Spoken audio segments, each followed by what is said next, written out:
Welcome to Talking Phat. That's Phat spelled P-H-A-T, which stands for purpose, hope, and truth. This is where solutions are discussed for today's problems in our country, in our communities, and in our lives.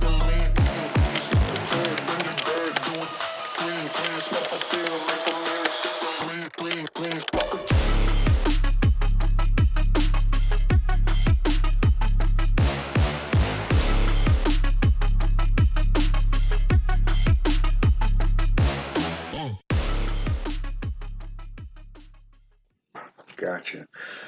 Okay, so can you give us an example of how a trust can be used to the benefit of a person or a estate? I give you one.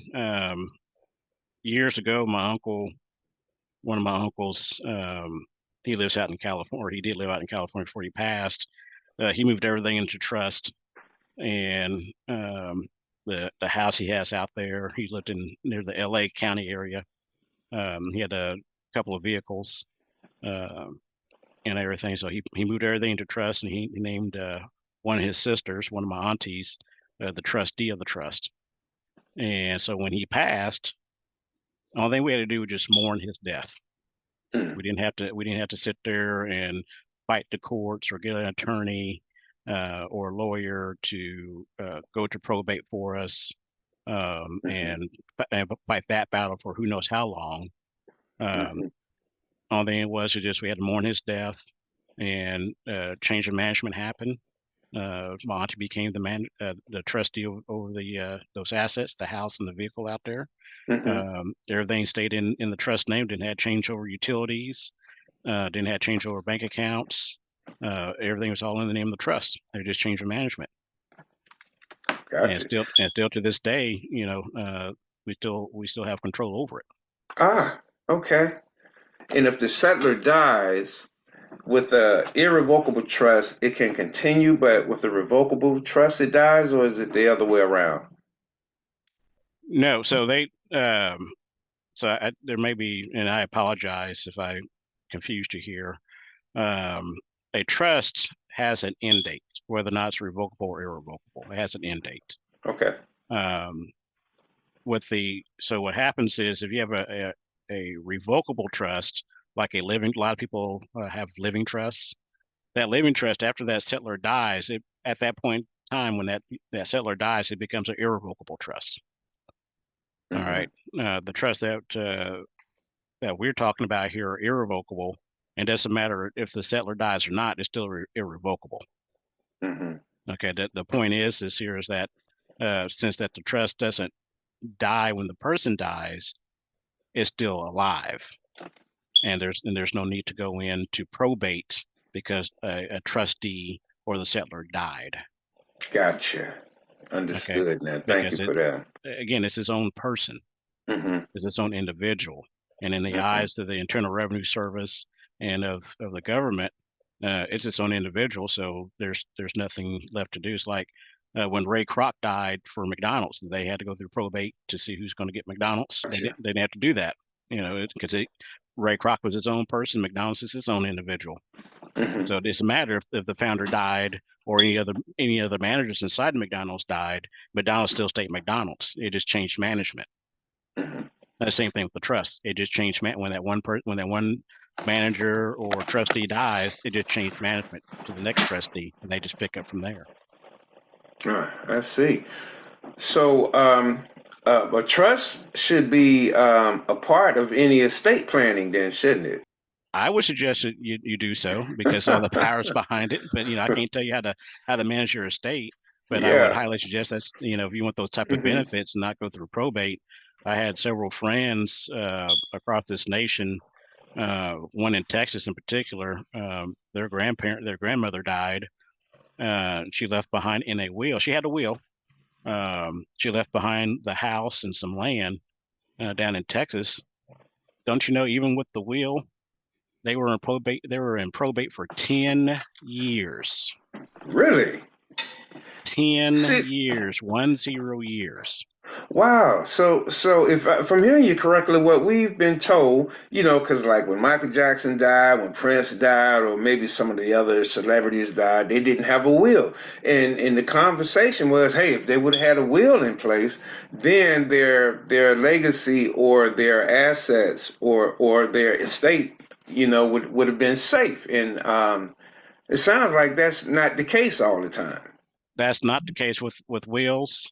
Um, yeah, that's not the case with wills, because when it gets into the court system, you're at the willy nilly of the court system and the lawyers. And Hmm. so even though it's left in the will and you had a substantial amount of money in there, by the time it's all done with probate, usually you're down 50% from what was Mm. actually there because of all the lawyer fees and Uh-huh. court costs and all that jazz.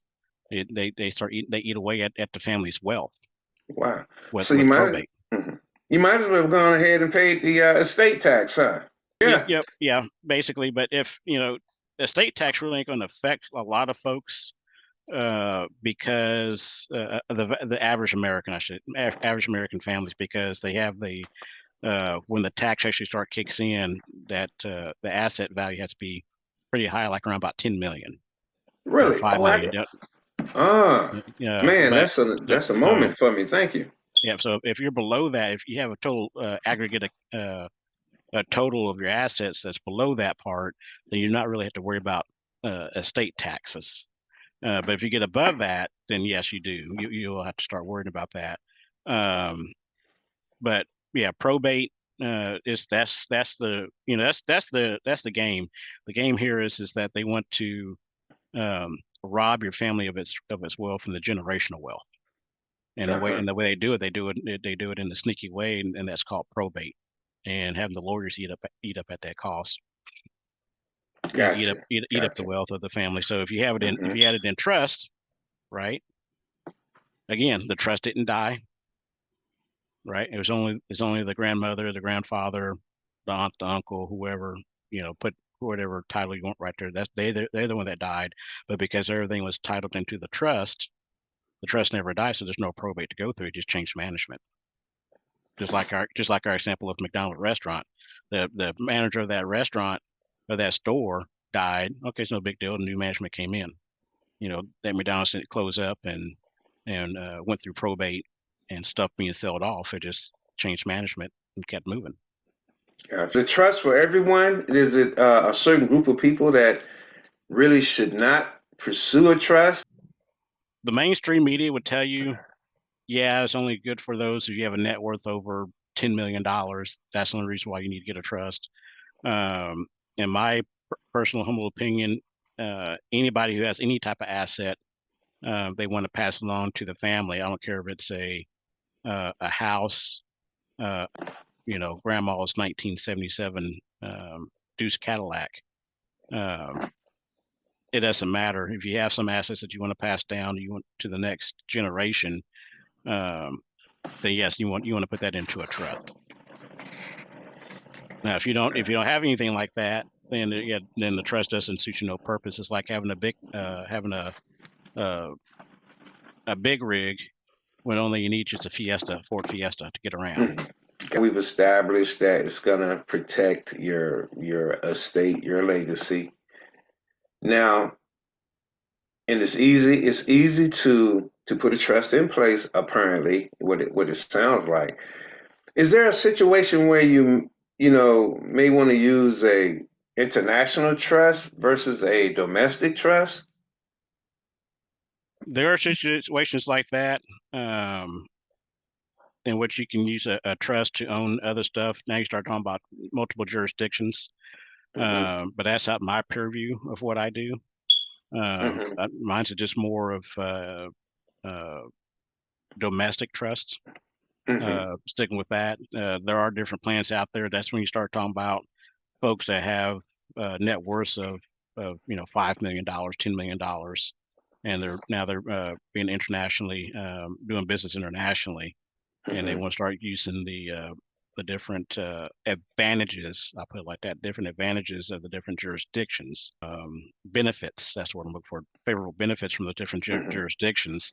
Um, that's when you start looking to do something like that. Like Apple, they're really headquartered out of Ireland. Why is that? Because Ireland has a very, very good tax benefit to large corporations there. They're playing against the multiple jurisdictions that are exist internationally. But usually for everyday average family, they don't really need to worry about that. Again, not unless they're doing international deals, stuff like that. That's the only time they I would start thinking about something like that. But just to protect your assets, to pass it on to the next generation, don't need to get that complicated with the situation. Just keep it simple. Gotcha. The KISS program, keep it super simple. Gotcha. Understood. Now, let's say for a benefit of business owners. Now, should all business owners look to put their business assets in a trust? Should that be something that they should be aware of to do, I should say? It would do them justice if they did that. There's a lot of benefits behind that. It can mitigate their taxes if they do it with their structure properly in doing so. It also makes the business owner anonymous because it's in the trust. They go pull up if the attorneys go and trying to pull up and see who's the member or the shareholder is, and they don't have no social security number attached to that person's name attached to that, and only they see it's just a trust. Now it's anonymous, right?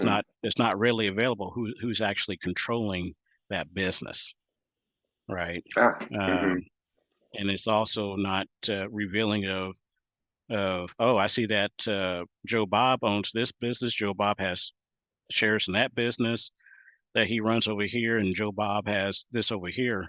If Joe Bob ever gets into some type of incident on the road or in the public, and somebody wants to come and sue him, the attorney can look up Joe Bob and say, "Oh my God, look at this! Look at all this low hanging fruit he got here. Yeah, let's do the lawsuit against him because there's some money here." Whether or not they're in an LLC or a corporation, they're going to attempt to try to pierce that veil and come after you along with the assets there. With the trust, they go look up Joe Bob, and they see that Joe Bob owns nothing. Well, that's going to be a deterrent. That's going to be a deterrent already from the attorney standpoint because, yeah, we go soon, but how you going to get your money? Understood, man. He ain't got nothing. He ain't got nothing there. So you really brought the term to life that you mentioned a moment ago. Own nothing and control everything. Now truly see the benefit of that. Is there a disadvantage to having a trust? Well, some call it a disadvantage. Others say that's the strength of it, but you have to be very disciplined. And what I mean by that is that when you get into trust, you actually become, if you're a trustee anyways, you're acting like Congress. And so with Congress, every step they do, they have to have minutes or the congressional record of why they did something to make it law. And so with being in trust, that's the same thing you're going to have to do. It's an advantage because when the next generation comes and takes over, they can see what happened in the past. How did we get here? Good, bad, or indifferent. But they can see the decisions that were made and why they were made. For some folks, that's just a little bit too much because the way our publicly funded education was, we're not taught or disciplined enough to have our diary, create a diary every day. So for those that struggle with that, that's going to be a disadvantage at first. But once they come to do it more often, it becomes easier, and then they'll most folks start appreciating that of keeping that record. Yeah, I can definitely see how that would benefit a corporation or even an estate. Sounds like a trust can really protect you. You know, I've always heard about them, and I've had limited exposure to them. But when we look at it, why is a trust such a secret in our community? You know, it's like a taboo thing. We hear about it. You know, it's like the white elephant. You know, we hear about it, but where are they? Yeah, so I can't speak fully on that. I just, my personal opinion about it is, um, remember, this is about generational wealth, passing that wealth down, and our society really frowns on some communities of doing that. You know, we heard about in the past where they had the red line districts, where if you're on one side of the red line, you can get the financing for mortgages and stuff like that. But if you Hmm. happen to be on the other side of that red line, you know, you're too high of a risk, right? And usually Uh-huh. those are communities of melanated folks, you know, Yes. and some of the non-melanated uh, poor trash. You know, Hmm. it's where those red lines set, and but it's mainly those of the melanated communities, Yeah. disadvantage, and that's how they become disadvantaged. And so what they don't want is for us to raise up as a family, as a community. So that's the reason why it's a taboo. In my opinion, it's a taboo and not actually given out um, Hmm.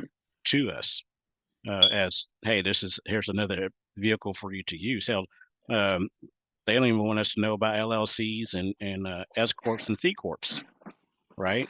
Yeah. And those are the lower forms of protecting yourself and limiting your Hmm. liability out there. You know, because most folks out there are operating still in their own name, put everything in their name, because you know you're not a man until you own that land in your name, or you own that Yeah. vehicle in your name. You know, you're not a Hmm. man or you're not a woman. You know, Hmm. only real man and only real woman put stuff in their own name.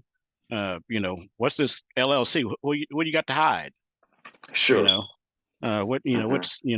what shenanigans are you doing if you're doing that, right? But you know, a smart businessman and woman, you know that that's how they protect their liabilities and keep their assets going, and protect themselves from any, from litigation. That's what I'm looking for litigation. But with the trust, it's an even higher form than that, you know, because it's a private contract. And now you can pass your assets down to the next generation. And that's what they don't want us to do. They don't want us to pass down that generational wealth. You know, they don't want to have it, you know, they don't like that. And they Hmm. is being the system that's set up. You know, they want us to be that backbone and the worker. They need Yeah. workers, so we're going to keep you as workers. You know, and how do you keep them as workers? By not pass down that generational wealth and not giving you that information to where you can actually become an investor class and make the money Hmm. work for you. But you actually got to physically have to trade your hours and your physical labor for those dollars. And even Hmm. then, it's nothing but crumbs you're getting when you do that. You're Truly. working for somebody else, or even if you Yeah. do working for your own self, you know, you're still getting crumbs because the way you're structured. You know, you're not even structured to even get the proper financing um, to get the capital to even build and grow your business. You know, a lot of stuff that we have, we're going to different prop. I'm starting to go down another path, but about trust, the trust is going to be, that's the reason why, because they don't want us to pass down that generational wealth. Hmm. Yeah. They don't want us to pass. Thank you for taking time to tune in to Talking Phat. As we know better, we must do better, because action of knowledge leads to power. If this content has been useful to you, please like and share. Tune in again. Peace and blessings.